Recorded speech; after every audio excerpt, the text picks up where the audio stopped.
As well as keeping it simple, I would absolutely encourage you to avoid getting involved in high maintenance regimes. And it's the easiest things for people who talk about SEO to say, oh, put a blog on your site, it'll do wonders. And I know in business, people are normally very time poor. And the last thing you want to do is to have to commit a lot of time to maintain something like a blog or a forum on your site. I would think if most people, Joyce said she was going to try and spare half a day a week for SEO. Has that happened? Actually, yes. Yes. Yes.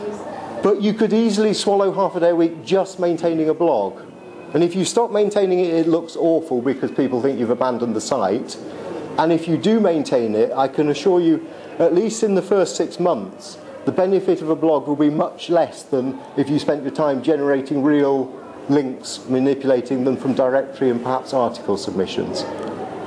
Blogs are for the second year, when you're doing the sort of twiddly bits and trying to really refine things. But do you think links are more important than blogs? Oh, absolutely. Absolutely. Because one of the problems with blogs is you're adding content, and on the course we spend about 2 hours discussing about the myth of fresh content and why content is important, but its freshness, unless you're running a site which is time limited, doing stock prices or something like that, is actually, you know, much less relevant or completely irrelevant to the search engines. If you've got adequate content when you launch the site, concentrate on getting the links. If you haven't got adequate content to start with, build some content in whatever way you want it. But I would suggest you're better building it as content that sells your services than a blog which tends to be a bit peripheral to what you do. If someone lands on your site via your blog, you're not necessarily going to get them into the bit of the site that then converts them into being a customer.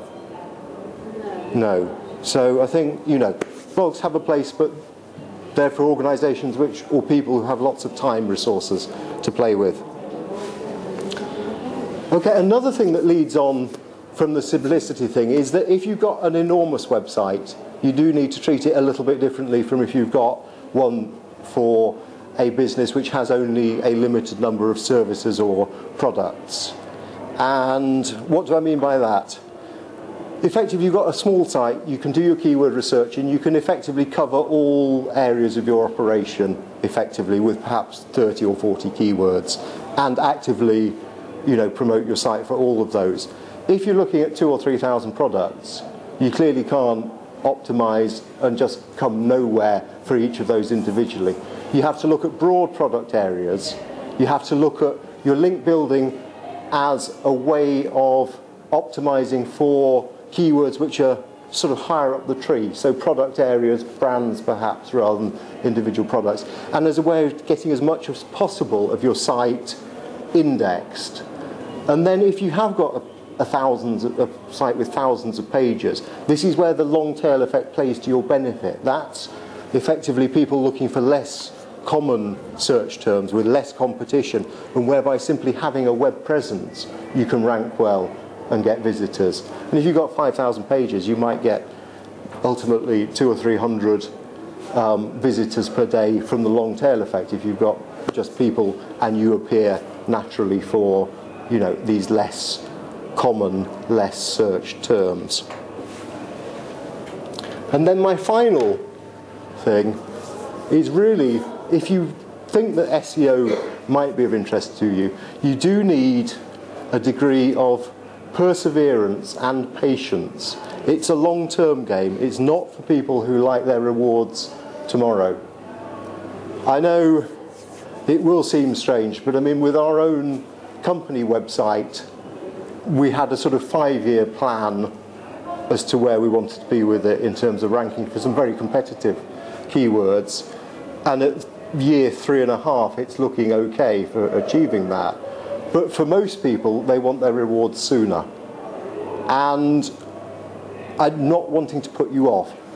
What you have to do is mix up so that you target some uncompetitive, some moderately competitive, and some highly competitive keywords. So you see some results in 2 or 3 months, and you see some more, you know, towards the end of the first year. And you got that gradual build. And what you've got to remember with SEO is you're building value into your business, because search engine rankings are directly monetizable if you want to or choose to sell your site. If you go the other route of something like pay-per-click, your spend brings you the traffic. You're paying for it directly, but you're not building any value into the website except from a customer-based point of view. There's nothing inherently there which will bring you traffic tomorrow if you turn off your AdWords campaign today. So SEO, potentially cost-effective if you persevere in it for the long term, and if you do it right and don't make any of the really fundamental errors along the way that may trip you up. So what do you do if you want to pursue it further, and particularly via Axis? I mentioned those websites which were malformed, broken, poorly written. If you have a suspicion that your website may be even vaguely in that category, it may be that Johnny's e-marketing and writing persuasive content course is the place to start, because I do firmly believe you don't want to attract people to a dreadful site, because they may never come back even if you improve it dramatically. They'll remember you as that appalling site with the sort of bright red text on the pink background. Yes. Okay. Beyond that, are we still going to have an introductory SEO course at some stage? Yeah.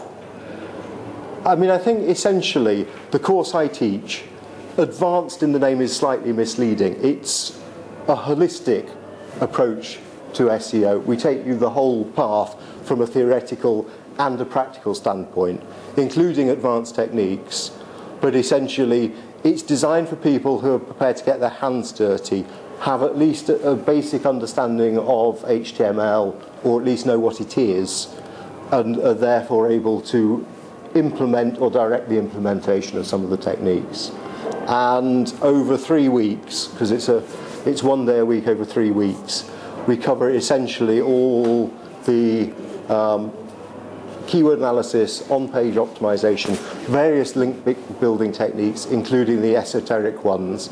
And then we have a bit of a discussion about the ethics of SEO, how you monitor your results, how you decide if you're going off course. 2 people here came on the last course. Was it reasonable, beneficial? Not wanting to put you on the spot. Well, I thought it was extremely good, and it was better for me because I'd done Johnny's course first. Yeah. So doing e-marketing first. I think that's right. Yeah. Having a landing page, Yeah. people come to the site, they're not turned off, otherwise there's no point in having the keywords. But if if you're struggling, I would suggest perhaps the introductory course or Johnny's course, because Johnny has a day and a half of SEO. Is there coursework? Is there coursework? The critical question. Is there coursework you have to do an effectively, what you're doing in the course is you're formulating a practical SEO plan for your site, which you're going to implement. So yes, there are 3 exercises which I don't think should take more than half an hour each. Okay, and then there's the 3 days, and then there's a final morning where you put together that poster display, and you probably need to do a few hours work before that to think up and type out what your poster display is going to say.